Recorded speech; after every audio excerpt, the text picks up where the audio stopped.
날씨가 아주 화창한 봄날입니다. 이런 날씨에는 보통 야외로 이렇게 나가서 이렇게 자연도 즐기고 날씨도 이렇게 즐기는 그런 사람들이 많이 있죠. 그럼에도 불구하고 저와 여러분은 예배당으로 와서 하나님 앞에 예배드리는 거룩한 산 제사로 하나님 앞에 예배를 드리고 있습니다. 가장 축복된 사람인 줄 믿습니다. 오늘 말씀 제목은 하늘로부터 오는 표적. 무엇이 하늘로부터 오는 표적인지 오늘 말씀을 통해서 분명히 붙잡으시는 날 되시 바라겠습니다. 사람들은 눈에 보이는 표적을 원하죠. 눈에 보이는 증거를 원하게 됩니다. 내가 병이 있는데 이 병을 낫게 해주면 내가 믿겠다. 이런 분들 계시죠. 심각한 지금 문제가 와 있는데 이 문제가 해결되면 내가 예수 믿겠다. 그런 분들도 있어요. 현장에 나가서 복음 전하다 보면 이와 같은 상황을 꽤 많이 만나게 되죠. 오늘 본문의 바리새인도 똑같습니다. 지금 16장 1절, 마태복음 16장 1절에 보면 바리새인과 사두개인들이 와서 예수를 시험하여 하늘로부터 오는 표적을 보이기를 청했다. 하늘로부터 오는 표적을 보여달라 지금 요구하고 있어요. 이들은 기적을 못 봐서 그런 게 아니에요. 예수님이 수많은 병자를 고치고 또 귀신이 쫓겨나고 오병이어 기적도 보았어요. 그럼에도 불구하고 하늘로부터 오는 표적을 보여달라 지금 이러고 있는 거죠. 왜 그러냐면 믿음이 없어서 그래요. 믿음이 없는 사람들이 표적을 보여달라 이렇게 얘기하는 겁니다. 믿음이 있는 사람은 표적을 구하지 않습니다. 예수님이 이 땅에 오심이 바로 표적이기 때문에 그렇습니다. 그래서 하늘로부터 오는 표적. 지금 바리새인들이 사두개인들과 더불어서 하늘로부터 오는 표적을 보여달라 이렇게 하지만 사실 하늘로부터 오는 표적은 예수님 자체입니다. 오늘 그들이 무엇을 놓치고 있는지, 그리고 믿음이 없음을 우리가 그들의 믿음이 없음을 보고 진정으로 우리가 믿음을 회복해야 되겠다. 소중한 날 되시기 바라겠습니다. 첫 번째로 타락한 인간은 언약의 말씀보다 표적을 요구하는 존재입니다. 31절에 보면 아니죠. 3절에 보면 아침에 하늘이 붉고 흐리면 오늘은 날이 굽겠다 하나니 너희가 날씨는 분별할 줄 알면서 시대의 표적은 분별할 수 없느냐. 모습을 보이죠. 이들은 중요한 것을 놓쳤어요. 뭘 놓쳤냐면 말씀보다 표적을 원한 거죠. 하나님이 주신 계시로는 내가 만족을 못하겠다 이 뜻이에요. 그래서 표적을 구하게 되는 겁니다. 제 친구가 신앙생활을 하는데 어려서부터 신앙생활을 했어요. 모태신앙은 아니지만 아주 어려서부터 신앙생활을 했어요. 그래서 장남임에도 불구하고 그 집안에서는 교회 가는 거를 말리지 않았어요. 그래서 자연스럽게 어려서부터 교회를 다녔는데 이 친구가 제가 이제 교회 다니는 거 알고 있거든요. 우리 교회는 어디 이렇게 기도원 간다 그러더라고요. 기도하러 가자 그랬더니 기도하러 가지만 이렇게 어느 누가 강사가 와서 이렇게 한대요. 그래서 병도 고치고 그리고 방언도 하고 이걸 한다는 거예요. 그래서 믿음이 막 생긴대. 그러냐 잘 다녀와라. 그때 당시 이렇게 얘기했던 기억이 있습니다. 신비하는 교회가 많죠. 신비하는 목사도 제가 같이 대화도 해봤고, 그리고 신비하는 교회도 봤어요. 충성교회 이렇게 해가지고 종탑에 이렇게 써 있었는데, 봤지만 무엇을 놓쳤냐면, 진짜 믿음이 있는 사람은 말씀을 붙잡아요. 표적을 요구하잖아요. 표적을 요구한다는 것은 사실은 말씀을 믿지 않는다는 거예요. 하나님은 기적을 통해서 충분히 계시하셨지만, 하나님 모르는 죄인은 계속해서 더 많은 증거를 요구하게 됩니다. 로마서 1장 21절에 하나님을 알되 하나님을 영화롭게 아니하며 감사하지도 아니하고, 우리가 이런 모습들을 보게 됩니다. 마가복음 8장 31절에 보면 모세와 선지자들에게 듣지 아니하면 죽은 자 가운데서 살아나는 자가 있을지라도 권함을 받지 아니하리라. 이 언약의 말씀을 붙잡지 않는데, 이 말씀을 믿지 아니하는데 죽은 자가 살아나는 그 표적을 보고도 아무 소용이 없다 얘기하는 것이죠. 우리가 표적을 요구하는 것은 아주 위험한 겁니다. 먼저번 성기도 교회에서 이런 말을 들었어요. 1차 합숙 때 그 남편이 불신자인데 영접을 하고 신앙생활을 이제 계속하도록 이제 종용하기 위해서 1차 합숙 갔다 오면 이 문제 해결된다, 경제 문제 해결된다 이렇게 해가지고 이분이 갔다 왔는데 전혀 해결되지 않았어요. 그러니까 교회를 아예 발을 끊어버렸다는 얘기를 들었어요. 우리는 뭔가 눈에 보이는 표적을 우리가 얘기하거나 구하는 것은 사실 우리 사역자들이 조심해야 됩니다. 그게 올바를 수도 있지만 아닐 수도 있다는 것을 우리가 분명히 기억해야 돼요. 하나님의 뜻은 표적에 있지 아니하고 이 말씀의 능력에 있음을 우리가 분명히 붙잡아야 됩니다. 말씀을 놓치는 것은 사실 모든 걸 놓치는 거예요. 말씀을 믿는 것은 모든 것을 다 믿는 것과 마찬가지인 거예요. 예수 그리스도의 복음의 말씀을 믿을 때에 성령이 역사하심을 우리는 알아야 됩니다. 그렇기 때문에 표적 요구는 하나님을 시험하는, 언약을 파기하는 태도인 것이에요.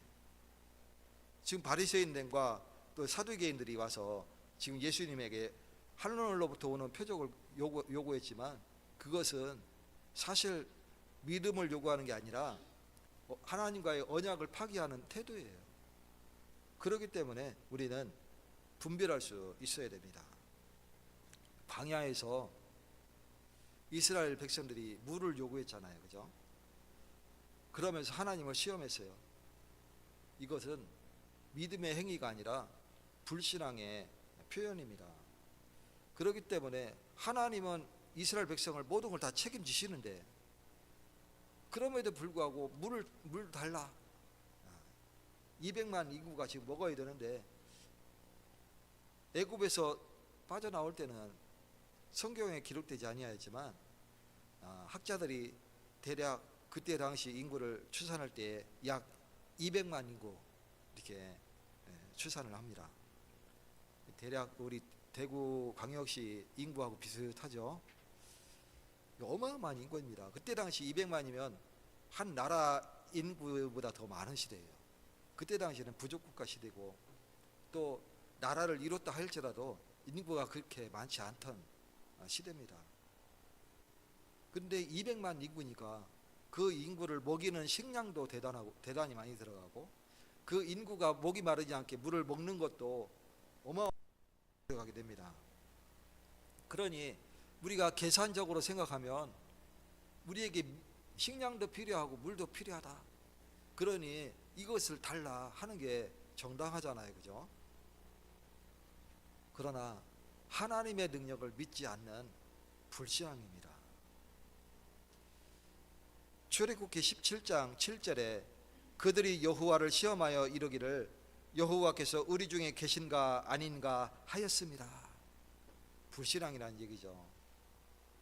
오늘 저와 여러분이 주님의 말씀을 나에게 주신 언약의 말씀으로 붙잡고 굳게 믿으시는 날 되시기를 축원드립니다.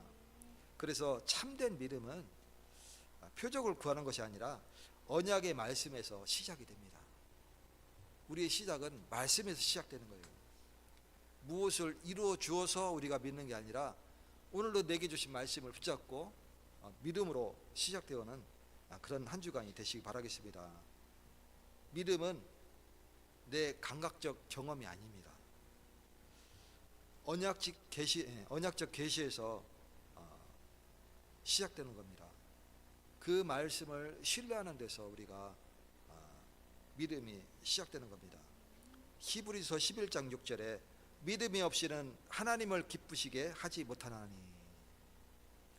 우리가 믿음으로 하나님을 기쁘시게 할 수 있고 믿음으로 우리의 성령께서 내가 가는 모든 곳에 역사하심을 체험하시는 날 되시기 바라겠습니다. 성령이 내 안에 계시는데 이 성령이 역사하실 때는 어떻게 한다고 그랬어요? 이 성령이 내 안에서 감화 감동이 있어야 성령 역사가 일어나는 거예요. 그 감화 감동은 말씀을 내가 묵상하며 믿음으로 기도할 때 성령이 감화 감동하고 그리고 역사가 일어나게 되는 겁니다. 두 번째로 하나님은 구속사의 중심에서 단 하나의 결정적인 표적을 보여주셨죠. 그것이 바로 요나의 표적입니다. 오늘 예수님이 4절에 보면 악하고 음란한 세대가 표적을 구하나 요나의 표적 밖에는 보여줄 표적이 없느니라 말씀하셨어요. 이 요나의 표적은 예수님의 표적의 그림자죠. 그래서 예수님의 죽으심과 부활하심을 보여주는 표적입니다. 요나가요, 니느웨에 복음을 전하라 하라니까 하나님 앞에 막 화를 냈어요. 왜 니느웨에 복음을 전하라 합니까? 니느웨는 아수르의 제2의 수도나 할 정도로 큰 도시죠. 이스라엘 가까이 있는 도시예요. 왜 니느웨에 말씀을 전하라 합니까? 저들은 우리를 괴롭히고 우리를 침략하고 우리를 공격하고 수많은 백성을 노예로 끌어갔던 그런 민족 아닙니까? 원수 같은 저 니느웨 아수르에 왜 복음을 전하라 합니까? 그러면서 하나님 말씀을 거부하면서 반대로 도망갔어요. 그래서 다시스로 갔는데 거기서 배를 마침 보니까 배가 있어. 그래서 그 배를 타고 지금 바다로 나온 겁니다. 그쪽으로 가기 싫다는 거죠. 니느웨 쪽으로 가기 싫다는 거예요. 그래서 배를 타고 갔는데 풍랑을 만났어요. 그래서 이 풍랑을 만났는데 뱃사람들이 왜 이 풍랑을 만나느냐? 그래서 우리가 제비뽑기를 해서 한 사람을 물에 던져주자, 제물로 던져주자 이렇게 해서 제비를 뽑았는데 하필 요나가 뽑혔어요. 그래서 요나가 강제적으로 물에 던져지죠. 근데 그 요나를 어떻게 됐냐면 어마어마하게 큰 물고기가 요나를 꿀꺽 삼켜버렸어요. 근데 물고기가 얼마나 컸으면 이 뱃속에서 3일 동안 요나가 살아있을까요? 지금 그 얘기입니다. 요나가 물고기 뱃속에서 3일 동안 있다가 그리고 3일 후에 나오게 됐느니라, 이 표현이죠. 그것은 예수님의 죽음과 부활을 보여주는 거예요. 그래서 마태복음 12장 40절에 보면 요나가 밤낮 사흘 동안 큰 물고기 뱃속에 있었던 것 같이 인자도 사흘 동안 땅속에 있으리라. 요나의 표적은 예수님의 죽음과 부활을 예표하는 겁니다. 우리 인류에게 가장 큰 문제가 어떤 문제입니까? 죽음이잖아요. 그죠? 죽음이잖아. 이건 누구도 비껴갈 수 없어요. 이 사망은 인류에게 가장 큰 문제입니다. 영이 죽는 것은 가장 큰 문제죠. 그래서 예수님이 그 문제를 해결하려고 이 땅에 오신 거예요. 이것이 하늘로부터 온 표적인 거예요. 그분이 우리의 죄를 다 전가받으시고 십자가에 달려 죽으시고 또 죽은 자 가운데서 3일 만에 무덤에서 일어나셨어요. 이를 믿는 자마다 영생을 얻는 축복을 누리게 하셨습니다. 영접하는 자, 곧 그 이름을 믿는 자들에게는 하나님의 자녀가 되는 권세를 주셨다. 오늘 예수 그리스도를 믿음으로 말미암아 죽음 권세, 사망 권세에서 완전히 해방되는 축복을 누리시기 바라겠습니다. 로마서 8장 2절에 생명의 성령의 법이 죄와 사망의 법에서 너를 해방하였습니다. 오늘 이 언약을 붙잡고 승리하는 날 되시기 바랍니다. 예수님의 죽으심은 우리의 죄에 대하여 죽으심입니다. 예수님의 부활하심은 우리의 영생의 새 소망을 주신 것입니다. 그래서 그리스도의 죽음과 부활은 새 언약의 성취인 것이에요. 십자가는 하나님의 영원한 언약의 실행인 것이죠. 십자가가 언약의 실행이 아니라 사실은 예수님의 죽음과 부활이 그와 같은 의미를 가졌다는 얘기죠. 십자가 자체가 그게 뭐 능력이 있거나 그렇지 않습니다. 뭐 옛날 영화에 보니까 드라큘라가 가장 무서워하는 게 그 십자가잖아요, 그죠? 그래서 막 드라큘라가 나타나면 십자가를 쫙 이렇게 보이기도 하고, 그럼 뭐 드라큘라가 하면서 피하는 그런 모습을 보이기도 하는데, 그 영화니까 그렇고요. 십자가가 무슨 본능이 있고 뭐 이 성경을 막 들고 막 뭐 이렇게 하고 뭐 그러는데 아무 의미 없습니다. 믿음으로 꺾이는 거예요. 우리가 믿음으로 꺾이는 것이지 말씀으로 꺾이는 것이지 뭐 십자가 능력이 있거나 그렇지 않습니다. 그래서 사실 교회가 뭐 십자가를 달아놓고 하는 것도 사실은 성경적이진 않아요. 물론 뭐 그리스도를 믿는 그의 죽음을 믿는다라는 표현으로 십자가를 우리가 그리지만 그거 자체를 뭐 달아놓고 막 섬기는 것도 사실 그것도 우상이 될 수 있어요. 그래서 아무 형상도 만들지 말라 이렇게 말씀한 거예요.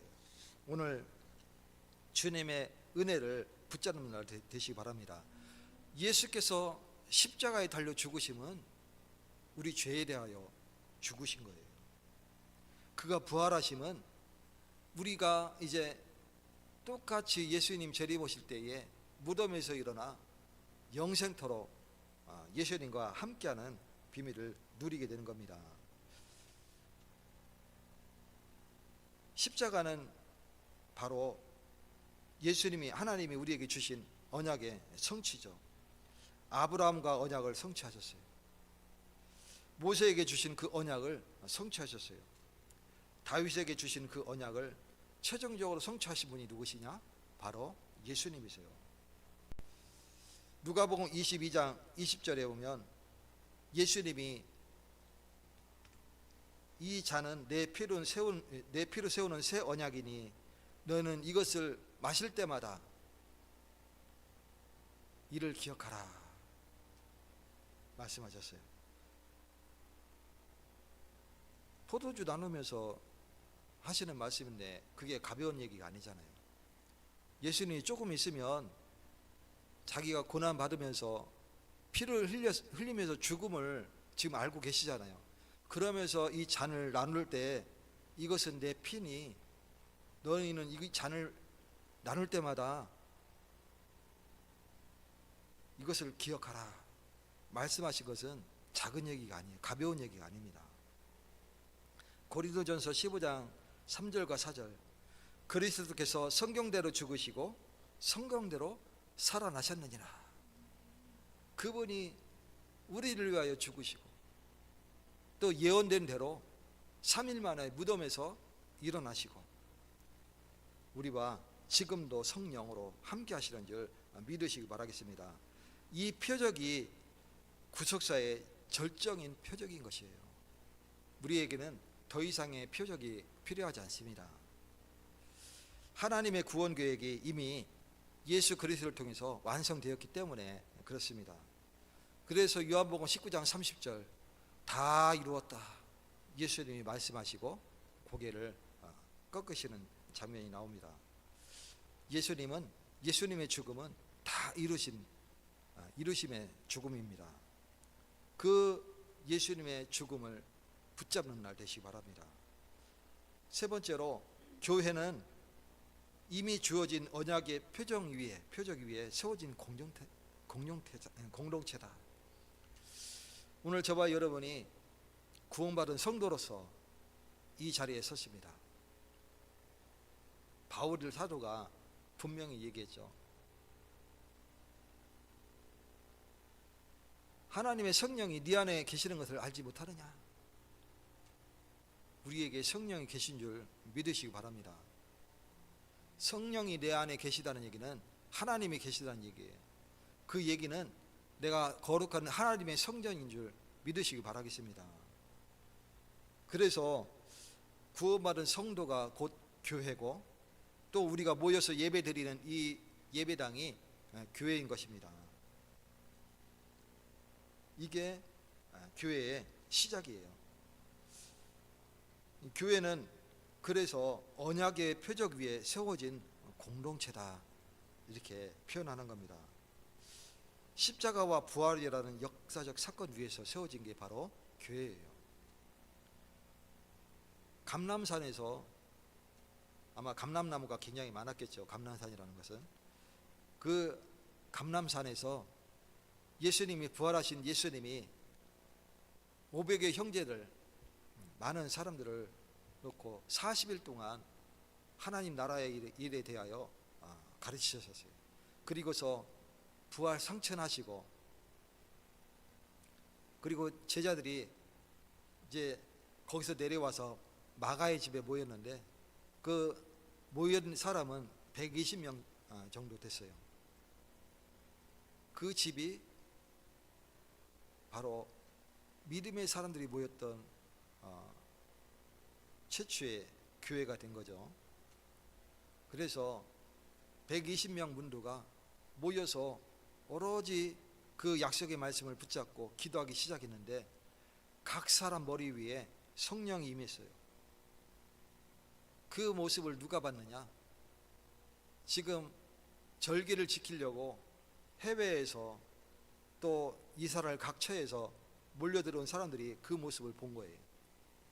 그래서 처음에는 그냥 예수쟁이들이, 이단 사람들이 예수쟁이들이 모여서 저기 있다더라 소식을 듣고 구경하려고 왔다가 그 모습을, 성령이 임재하시는 것을 보게 됐죠. 그래서 이 제자들에게 묻습니다. 형제들아, 우리가 어떻게 하면 될꼬? 어떻게 하면 우리가 구원받을꼬? 이렇게 질문합니다.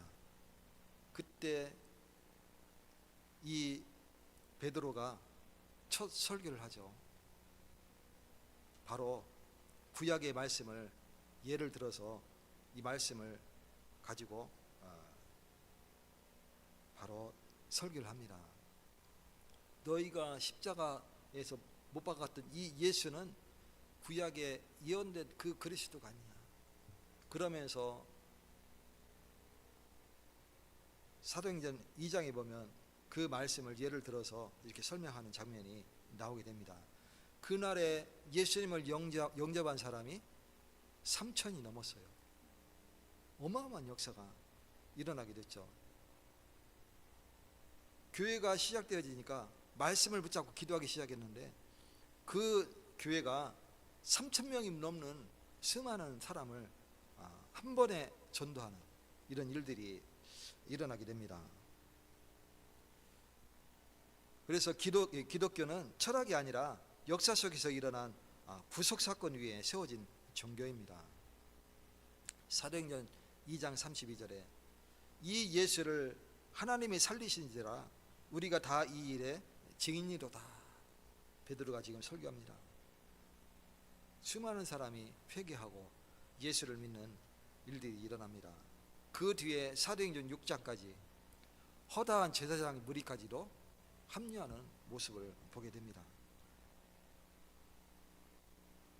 기도하고 예배 드리는데 날마다 그 수가 더하더라. 그 3,000명으로 끝난 게 아니라 날마다 그 수가 더해지는 모습들을 보게 되죠. 우리가 어떻게 하면 교회 부흥이 일어납니까? 어떻게 하면 내가 기도하는 사람 저 사람 살릴 수 있습니까? 우리가 믿음으로 예배드리면서 기도하기 시작할 때 주의 성령이 역사하심을 붙잡으시기 바랍니다. 전도는요, 내 말 주변에 있지 않습니다.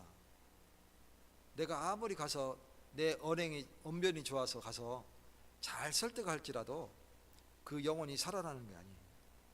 하나님의 성령이 하시지 아니하면 전도가 일어날 수가 없는 겁니다. 우리 다음 세대들 기억하시기 바라요. 그래서 우리는 믿음으로 하나님 앞에 예배드리고 믿음으로 기도할 때에 성령의 역사하심을 우리가 붙잡아야 됩니다. 그리고 성례는 성찬과 세례죠. 성례는 그리스도의 표적을 계속 기억하게 하는 언약의 표입니다. 사실은 우리가 모일 때마다 매주일 사실은 성찬식을 해야 돼요. 그러나 우리는 그렇게까지 하지 않고 부활절과 추수감사절 때 성찬식을 하죠. 예수를 늘 기억하는 겁니다. 세례가 물만 찍어서 이렇게 하는 게 세례가 맞냐, 아니면 물에 푹 담고 침례하는 게 맞냐? 정확하게 따지면 물에 푹 담그는 침례하는 게 맞아요. 그게 세례예요. 그러나 물이 없으니까 여건이 그렇게 되지 않으니까 물만 찍어서 이렇게 세례하는 겁니다. 오늘 저와 여러분이 믿음으로 주님을 기억하시고 날마다 주님의 말씀 안에서 주님을 누리면서 기도하시는 축복을 누리시기 바랍니다. 그러면 내가 있는 현장에, 내가 가는 모든 곳에 하나님의 성령의 역사가 있게 될 줄 믿습니다. 성도는 새로운 표적을 기다리는 사람이 아닙니다. 우리에게 이미 주어진 표적을 붙드는 사람입니다. 그 표적이 뭡니까? 예수님이 이 땅에 오시고 우리 죄를 위하여 십자가에 달려 죽으시고 3일 만에 부활하심이 바로 하늘로부터 온 표적입니다. 그래서 우리 신앙은 이미 완성된 구원을 신뢰하는 그 신앙입니다. 요한복음 20장 29절 보지 못하고 믿는 자들은 복되도다. 그래서 우리가 말씀을 붙잡고 믿는 거예요. 이 사람이 가장 복된 사람입니다. 사랑하는 성도 여러분, 우리는 더 이상 하늘로부터 오는 새로운 표적을 기다리는 사람들이 아닙니다. 우리는 이미 하늘로부터 온 가장 큰 표적을 받은 사람입니다. 그 표적은 바로 예수 그리스도의 십자가와 부활 사건입니다. 이 표적을 믿는 참된 믿음이 바로 저와 여러분 되시기를 축원드립니다. 한 주간도 하늘로부터 오는 표적을 붙잡고 승리하시기를 예수 그리스도 이름으로 축원드립니다. 하나님 감사드립니다. 믿음이 없는 자는 표적을 구하나 우리는 예수님의 죽으심과 부활하심을 믿는 믿음 안에서 참된 표적을 붙잡았습니다. 하나님, 우리에게 믿음을 허락하셨으니 우리가 가는 모든 현장에 오직 예수 그리스도의 증인으로 세워지는 축복을 누리게 하여 주시옵소서. 한 주간도 이 언약의 말씀을 붙잡고 승리하는 날 되어지게 하여 주시옵소서. 예수 그리스도 이름으로 기도 올리옵나이다. 아멘.